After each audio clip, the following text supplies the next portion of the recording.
ඔබට ජයග්‍රාහී දවසක් වේවා. අද ජුනි මාස 14 වන සෙනසුරාදා.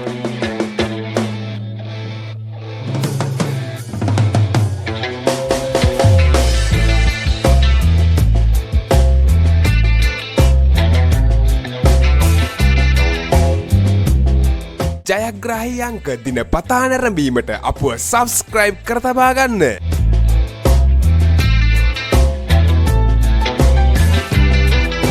නිවැරදි ජයාංක, නිවැරදි ඉංග්‍රීසි අක්ෂරය, නිවැරදි සෙකන්ඩ් චාන්ස් ජයාංක ඔබට පහතින් දිස්සේ.